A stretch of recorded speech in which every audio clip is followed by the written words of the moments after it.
मुफ्ती सलमान अजहरी को मिली बेल, लेकिन बेल मिलने के बावजूद क्यों नहीं कर रही गुजरात की पुलिस मुफ्ती सलमान अजहरी को रिहा। आखिरकार इसके पीछे क्या है कारण, करेंगे इस कारण पर विशेष रूप से चर्चा। तो दोस्तों आप बन रहे हमारे साथ शुरू से अंत तक।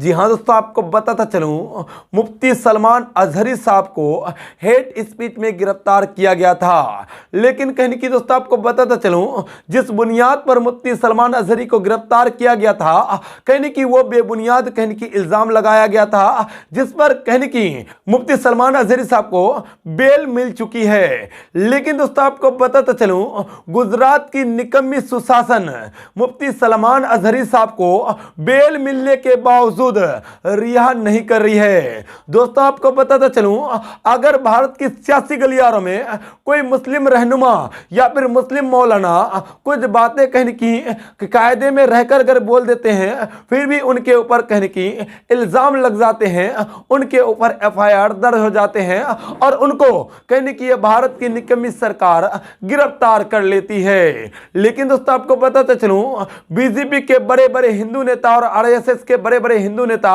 और साथ ही दिगेर पार्टियों के जो कहने की इस्लाम निहाज सेकुलर पार्टी के रूप में पूरे भारत में माने जाते हैं, वो लोग बड़े बड़े कहने की हेट स्पीच दे देते हैं। लेकिन दोस्तों आपको बताता चलूं, ये निकम्मी सरकार उनको गिरफ्तार नहीं करती है, ये निकम्मी सुशासन उनको गिरफ्तार नहीं करती है, उनके ऊपर मुकदमा दर्ज नहीं करती है। लेकिन वहीं पे कोई अगर मुस्लिम रहनुमा या फिर मुस्लिम मौलाना कुछ टिप्पणी कर दे, तो कहने की सारे अंधभक्त और सारे सुशासन कहने की उनके पीछे पड़ जाते हैं और उनको हवालात में बंद कर देते हैं। लेकिन दोस्तों आपको बताता चलूं, जिन बुनियादों पर जिन स्पीच को लेकर मुफ्ती सलमान अजहरी साहब को गिरफ्तार किया गया था, उस पर कहने की उनको बेल मिल चुकी है। लेकिन दोस्तों आपको बताता चलूं, बेल मिलने के बाद मुफ्ती सलमान अजहरी साहब को रिहा नहीं किया जा रहा है और साजिश के तहत उनको कहने की लगातार से फंसाया जा रहा है। दोस्तों कहने की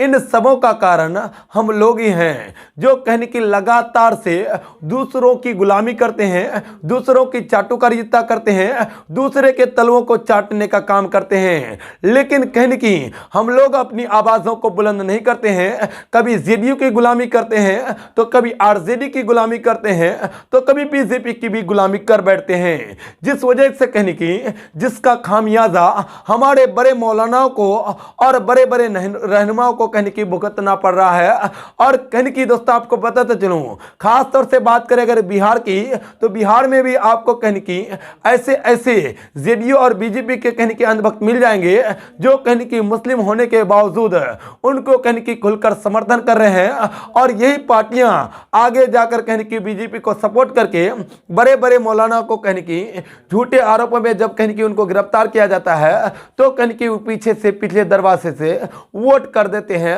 और कहने की वोट करने की वजह से बड़े बड़े मौलाना और बड़े बड़े रहनुमा जेल की सलाखों के पीछे बंद हो जाते हैं। यह कहने की भारत के मुसलमानों की यह हकीकत है, उनकी कहने की यह नाअहली नाकामी है, जिसके वजह से कहने की लगातार से मुस्लिम क़यादत को दबाया जाता है और कहने की बड़े बड़े मौलाना की आवाज़ों को दबाया जाता है। दोस्तों आपको बताता चलूं, आप कहने की मुफ्ती सलमान अजहरी साहब का वो भाषण सुन चुके हैं, जो कहने की बिल्कुल मर्यादा में रहकर दिया गया था। लेकिन झूठे आरोपों में मुफ्ती सलमान अजहरी साहब को गिरफ्तार कर लिया गया और कहने की जिस बिला पर उनको गिरफ्तार किया गया, उस कहने की केस में मुफ्ती सलमान अजहरी साहब को जमानत भी मिल गई, बेल भी मिल गई। लेकिन उनको अब रिहा नहीं किया जा रहा है। लेकिन लगातार से आरएसएस, बीजेपी, जेडीयू, आरजेडी और बड़े बड़े पार्टियों के नेता कहने की पिछले दरवाजे से प्रशासन को सपोर्ट करके, अंधभक्त की सरकार को सपोर्ट करके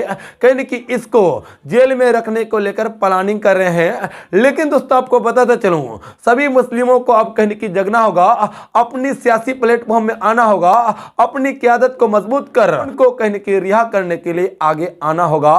तब जाकर कहने की मुफ्ती सलमान अजहरी साहब को गुजरात की निकम्मी सरकार, गुजरात की निकम्मी पुलिस उनको कहने की रिहा करेगी। उनको बेल देने के बावजूद उनको जो रिहा नहीं कर रहे हैं, मजबूरन उनको कहने की रिहा करेगी।